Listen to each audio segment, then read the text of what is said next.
Le président de la République, Faure Sozimna Gnassingbé, a pris part ce samedi au sommet régional sur la sécurité à Abuja, au Nigeria. En toile de fond, la lutte contre le groupe islamiste Boko Haram. Plusieurs autres chefs d'État, dont le président français François Hollande, étaient présents à cette rencontre de haut niveau pour consolider les efforts collectifs pour la paix et le développement autour du bassin du lac Tchad. Et puis les chrétiens de par le monde ont célébré ce dimanche la Pentecôte, la descente de l'Esprit Saint. Mais ces cultes d'action de grâce ont été dits en ce jour béni. Nous irons tout à l'heure à la paroisse Saint-Antoine de Padoue et au temple du Calvaire pour vivre l'ambiance qui a régné.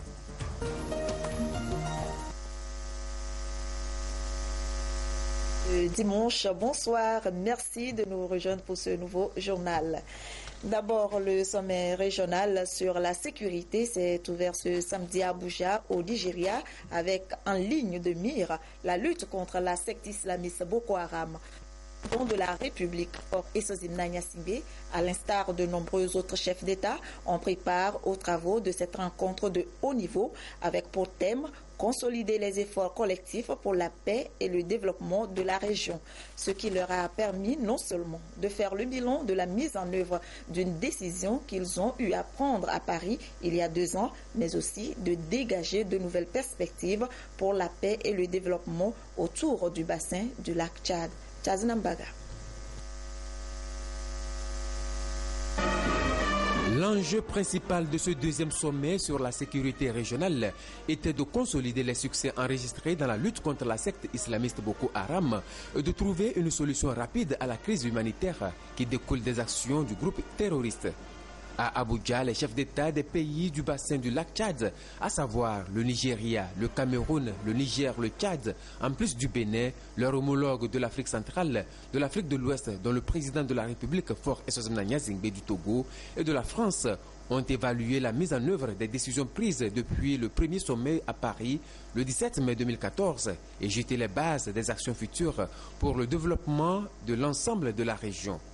Les chefs d'État présents, notamment l'hôte du sommet, le Nigérien Muhammadu Buhari, se sont réjouis des résultats obtenus par les différentes opérations militaires en cours et qui ont permis de porter un coup dur à la secte islamiste Boko Haram. Selon le président Buhari, le groupe djihadiste perd énormément du terrain et sa capacité offensive se trouve réduite. Les rebelles traqués ont opéré un repli aux confins du lac Tchad où ils ne mènent que des attaques kamikazes sporadiques mais destructives contre les populations civiles. Voilà pourquoi le président français qualifie Boko Haram de groupe terroriste le plus meurtrier au monde.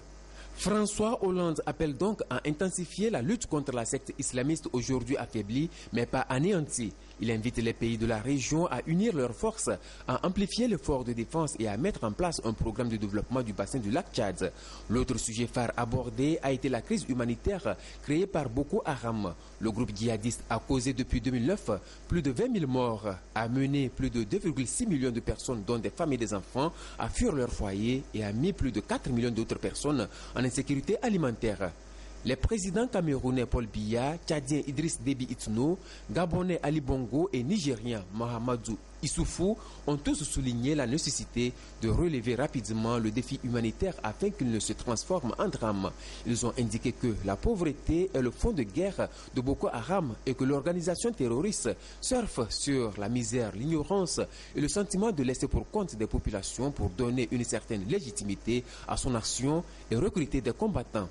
Il faut impérativement couper le mal à la racine, ont-ils martelé, en engageant rapidement une véritable politique de développement du bassin du lac Tchad et de l'ensemble de la région. Il s'agit d'un vaste programme qui doit prendre en compte la nécessaire éducation et l'emploi des jeunes, les activités génératrices de revenus, les soins de santé, la reconstruction des infrastructures, l'urgence humanitaire des réfugiés et la lutte contre la dégradation écologique du bassin du lac Tchad. La mise en œuvre de ce plan permettra de lutter efficacement contre Boko Haram et le terrorisme et éviter que d'autres organisations semblables ne voient le jour dans la région. Le président sénégalais, parlant au nom de ses pairs de l'Afrique de l'Ouest, dont le chef de l'État Faure Essozimna Gnassingbé, a indiqué que l'espace communautaire est aussi touché par le terrorisme, notamment au Mali, au Burkina Faso et plus récemment en Côte d'Ivoire. Le président Macky Sall a souligné la nécessité de prendre en compte la dimension préventive dans la guerre contre Boko Haram et le terrorisme en luttant contre les trafics de tout genre dans la bande sahélo-saharienne qui alimente les différents groupes djihadistes qui opèrent dans la région. Il a insisté sur la mise en place des cartes biométriques pour faciliter les contrôles aux frontières. Plusieurs partenaires et organisations internationales, dont l'Organisation des Nations Unies, le Royaume-Uni, l'Union européenne et la Chine, ont affirmé leur engagement à poursuivre la lutte contre Boko Haram. Les chefs d'État et de gouvernement se sont réjouis des progrès réalisés dans la coordination des actions de l'ensemble des forces engagées et l'échange des renseignements. Ils appellent cependant à l'opérationnalisation dans les meilleurs délais de la force mixte multinationale de 8500 hommes mise en place par l'Union africaine pour venir à bout de Boko Haram et la mobilisation des ressources par la communauté internationale pour soutenir l'effort des pays engagés dans la lutte. Ils promettent poursuivre les recherches pour retrouver et libérer le reste des 300 jeunes lycéennes de Chibok enlevés par Boko Haram. Parlant de la nécessité de bâtir une région sécurisée, le sommet des chefs d'État et de gouvernement a relevé l'urgence pour tous les pays d'œuvrer au renforcement de la sécurité maritime, un axe prioritaire dans le développement des échanges commerciaux.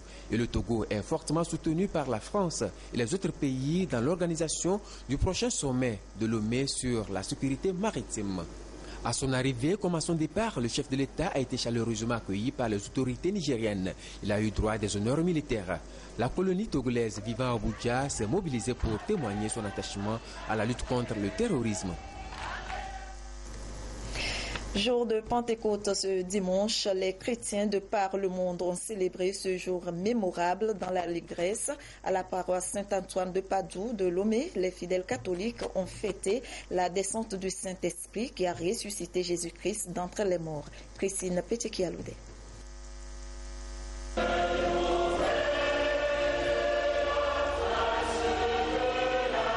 Au terme des 50 jours après la célébration de la Pâque, l'Esprit Saint descend sur les apôtres. C'est la Pentecôte qui marque également la naissance de l'Église, qui doit s'étendre à toute l'humanité selon les Saintes Écritures. À l'Église Saint-Antoine de Padoue, les fidèles ont reçu les enseignements sur l'œuvre du Saint-Esprit, l'Esprit de Pentecôte qui a ressuscité Jésus-Christ d'entre les morts. Et selon le Père Léon Acclamanou, l'Esprit nous rend fils et filles de Dieu, et l'homme qui est sous l'emprise de l'Esprit et que l'Esprit habite est celui qui a été régénéré par la grâce du baptême. Seigneur, tu es notre résurrection. Gloire à toi qui es cloué sur la croix et qui est ressuscité. En ces termes, les fidèles ont magnifié le nom du Christ pour sa grandeur, son amour infini et sa miséricorde. En ce jour de Pentecôte, tous sont conscients que celui qui n'a pas l'Esprit du Christ ne lui appartient pas, et ceux qui vivent selon le désir de la chair mourront. Quand Dieu nous dit, à chaque fois que nous l'appelons, que nous l'aimons, il est présent toujours à côté de nous. Et c'est à travers l'Esprit Saint qu'il se manifeste aux hommes encore plus. C'est jour et Saint-Esprit pour animer notre esprit, pour nous garder la santé. Il donne une bonne vision, c'est la santé avant tout. Sans la santé, on ne peut rien faire dans la vie. C'est l'éclairage, la mémoire. Quand on a l'esprit de Pentecôte, on peut être sûr de réussir les enseignements que nous recevons tous les jours à travers l'Eucharistie. Si vous m'aimez, gardez ma parole, recommande le Seigneur. Et pour que sa volonté s'accomplisse dans la vie de chacun, ils ont été invités à garder ses commandements, non pas comme un acte extérieur contraignant, mais comme celui d'amour. Et 10 jours après la montée du Christ ressuscité, les apôtres ont reçu l'Esprit Saint, jour de Pentecôte. Et c'est avec joie qu'a été commémorée la promesse de Jésus-Christ à ses disciples au temple du Calvaire de l'Église des Assemblées de Dieu du Togo. Cette action de grâce a permis aussi aux fidèles d'affermir leur foi et d'espérer la venue de leur Seigneur. Serge Tastom, Rachel Aouko.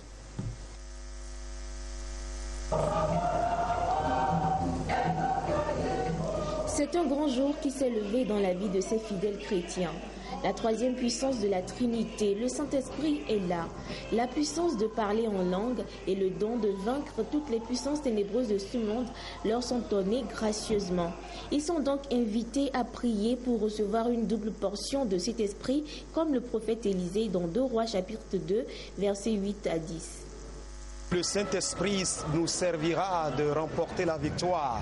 D'abord, nous devrons adopter une conduite de persévérance en marchant avec le Seigneur. Parce qu'avant de recevoir la puissance du Saint-Esprit, le Seigneur voudrait voir notre détermination, notre engagement pour son œuvre. C'est en le constatant en nous qu'il enverra son esprit, parce que l'esprit est destiné à servir le Seigneur. Alors, le Saint-Esprit n'a pas pour but de nous aider dans nos affaires de ce monde. Le Saint-Esprit n'a pas pour but de nous donner une élévation seulement dans ce monde comme nous le croyons, mais le but principal même, c'est la moisson. Pour recevoir le Saint-Esprit, le fidèle chrétien doit le désirer et adopter une vie de piété. La réception du Saint-Esprit, il faut savoir que c'est une promesse pour tous ceux qui ont accepté Jésus comme leur sauveur personnel. Il faut le désirer, il faut le chercher, il faut avoir la foi et tu l'auras. Et pour ceux qui ont reçu l'Esprit Saint, ils sont devenus des témoins et disciples de Jésus, appelés à propager son évangile, aller en mission et gagner des âmes pour le salut éternel. Suite des activités marquant la 8e conférence biennale de l'Église méthodiste du Togo avec l'investiture de son nouveau bureau. Et c'est une femme, Nadou Madjezinsoulonson, qui est à la tête de ce bureau. Elle compte exercer son ministère grâce au soutien du Saint-Esprit et de toute la communauté méthodiste.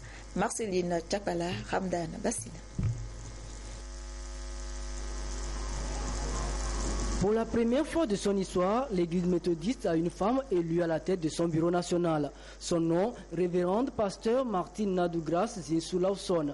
Le renouvellement du bureau est soutenu par l'article 19 de la Constitution de cette Église.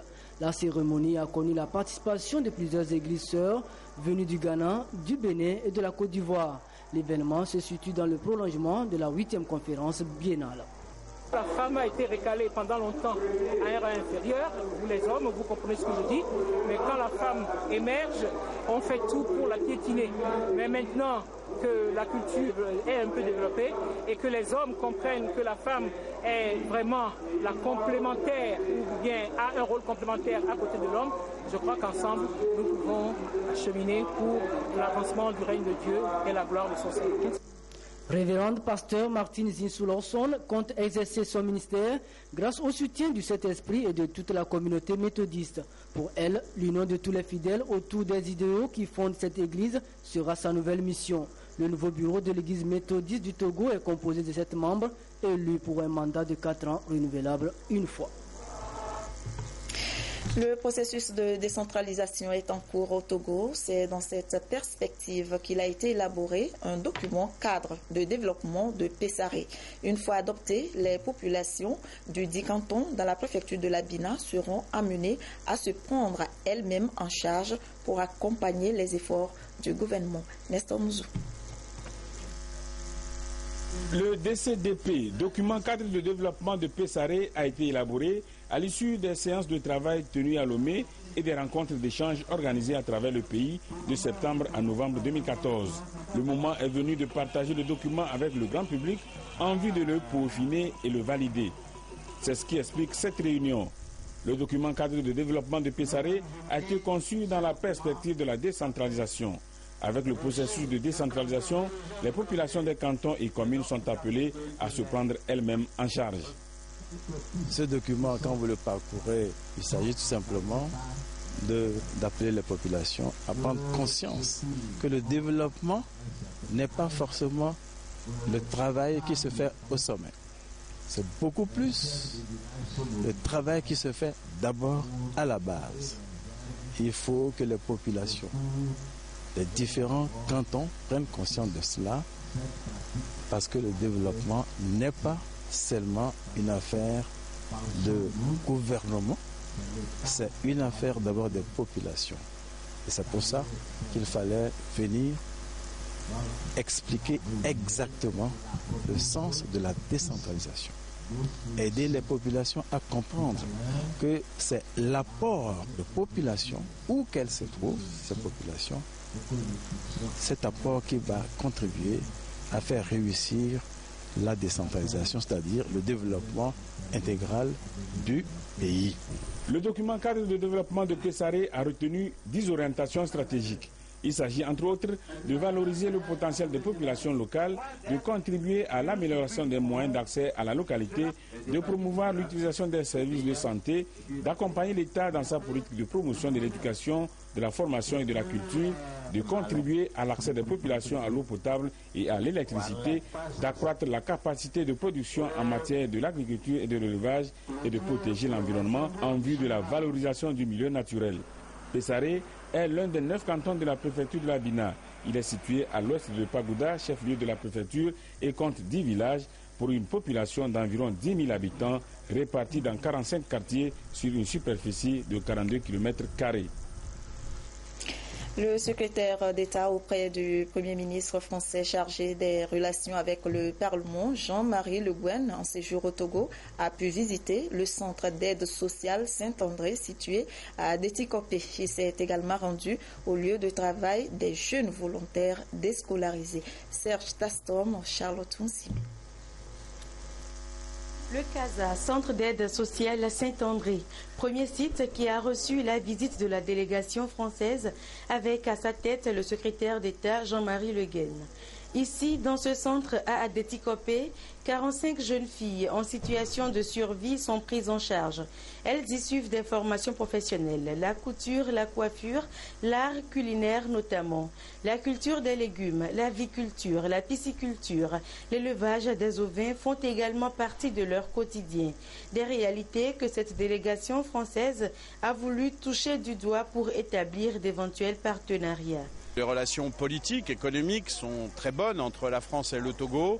Il faut aussi que se développent évidemment les politiques sociales.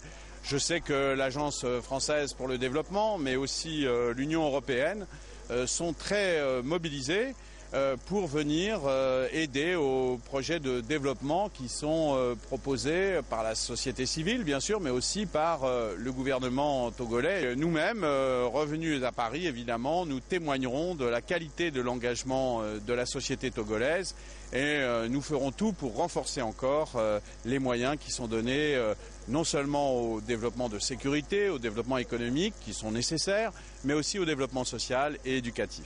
Entre autres priorités du CASA, l'achèvement du réfectoire, la construction d'une salle polyvalente, l'acquisition d'un véhicule, l'installation de panneaux photovoltaïques. En plus de ces activités génératrices de revenus, le centre bénéficie de la générosité des bienfaiteurs pour réaliser ces investissements. Et le gouvernement togolais figure en bonne place. L'appui du gouvernement se situe à plusieurs niveaux. Il y a un appui moral que nous apportons au centre.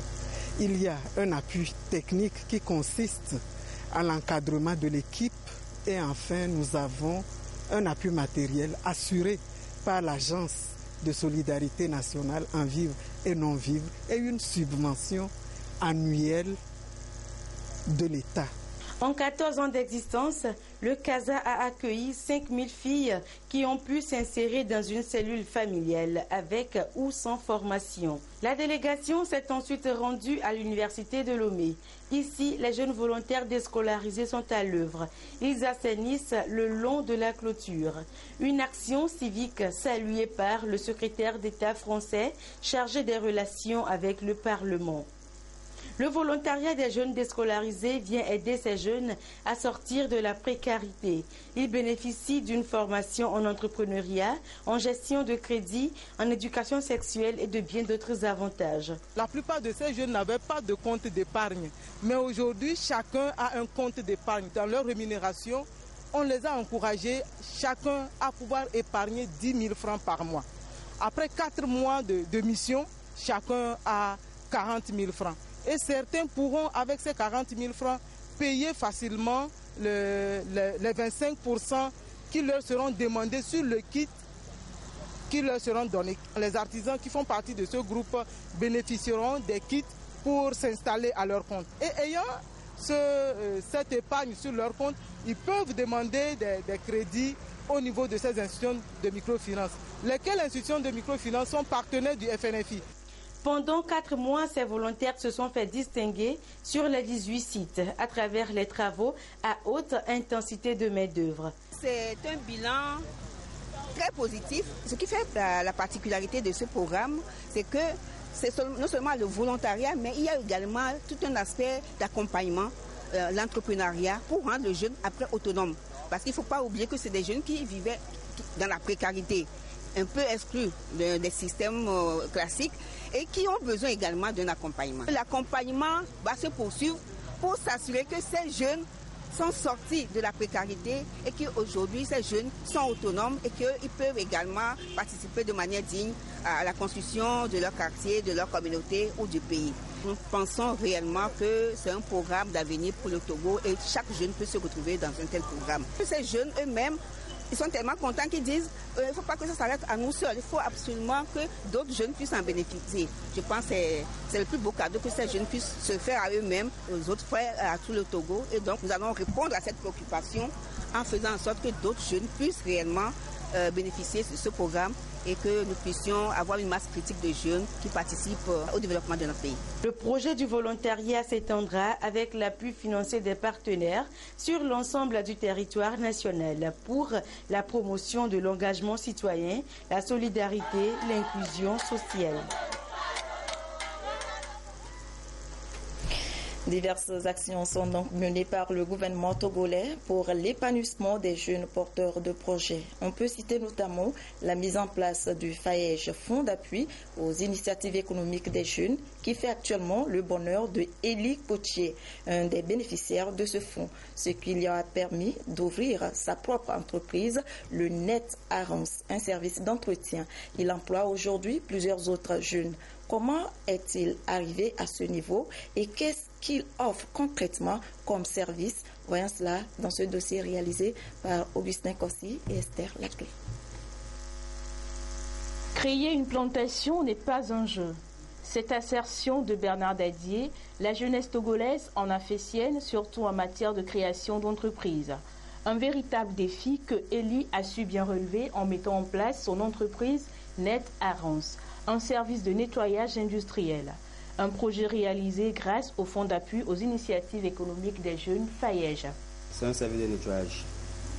Ça a été créé le 24 octobre 2012. On faisait chemin lorsqu'on a appris pour FAEJ. Donc c'est une belle occasion pour les jeunes. Alors on a saisi aussi, on a été sélectionné dans le programme, on a suivi les formations et en 2014, oui, est sorti le financement, le crédit. Enfin, c'est un crédit. FAEJ a été constitué comme garantie auprès de WEDIS. Donc, on nous a accordé le crédit. Donc, avec ce crédit, j'ai eu ce bureau. Parce qu'avant, je n'avais pas de bureau. J'ai eu ce bureau et j'ai acheté quelques matériels aussi. Montant du crédit accordé, 1 400 000 francs CFA. Une fois installé, le jeune entrepreneur a noué des partenariats avec des sociétés de la place et même avec des ménages. Avec son équipe chaque jour, c'est avec détermination qu'il leur offre ses services. On le voit à l'œuvre ici à Agora Senghor de la paroisse universitaire Saint-Jean-Paul II. L'aspirateur, c'est pour pouvoir aspirer la moquette pour extraire toute poussière là-dessus. Bon, ce sont des mouvements de va-et-vient pour pouvoir s'assurer que la poussière sur cette moquette-là a été enlevée.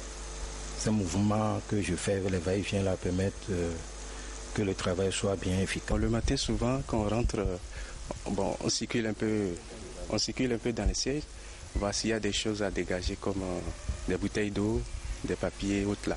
Après, c'est le balayage. Quand on finit le balayage, on prend le seau Big Bag. Ce seau, c'est un seau Big Bag qui contient de l'eau savonnée et de l'eau claire. Bon, ça consiste à nettoyer le sol.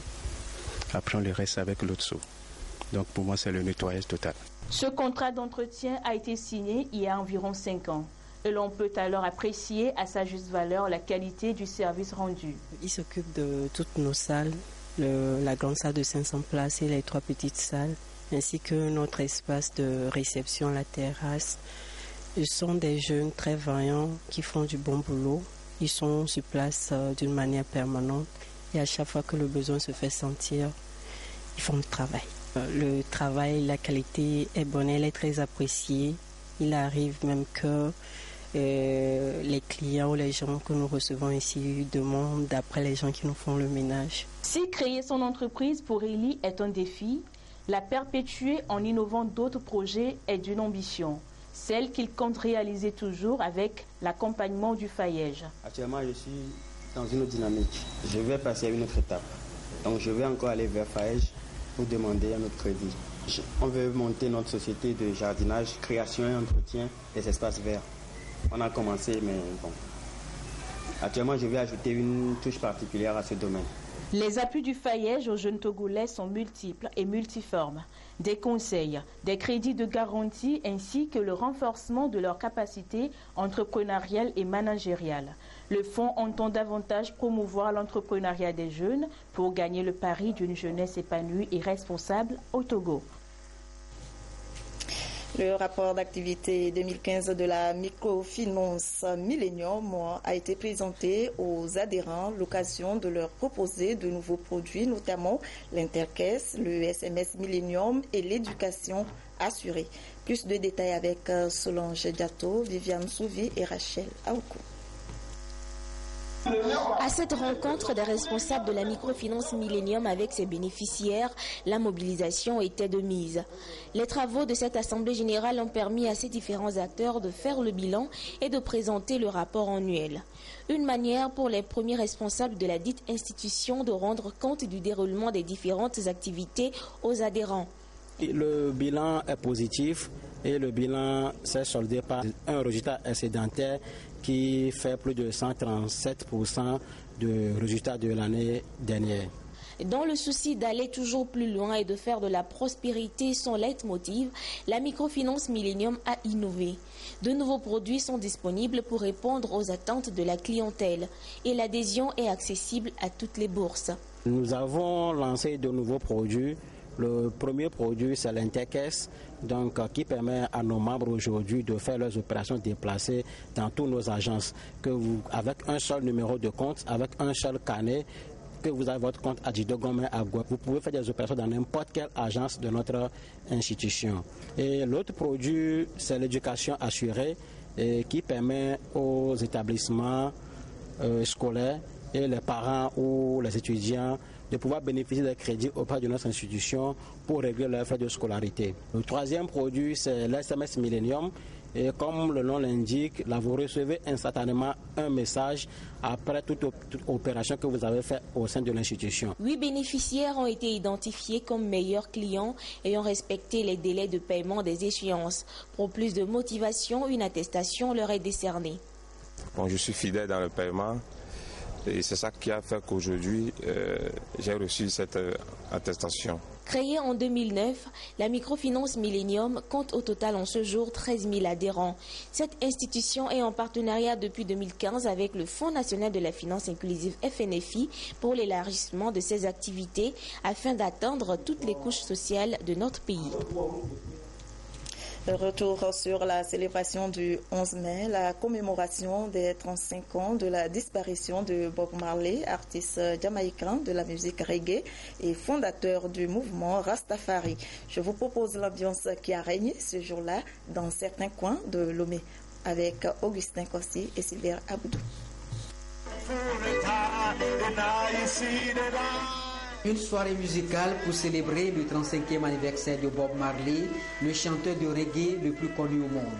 Ici, au Bar Muffin Live Music, le 11 mai est vécu dans la ferveur. Artistes musiciens, reggae-phile et rastamen se sont souvenus de la mort du roi de reggae, Robert Nesta Marley, fondateur du mouvement Rastafari. Chaque année, j'organise cette fête de Bob Marley 11 mai. Chaque année. Et ça me plaît d'inviter les artistes qui font du reggae, même pas que les artistes qui font du reggae, tous les artistes.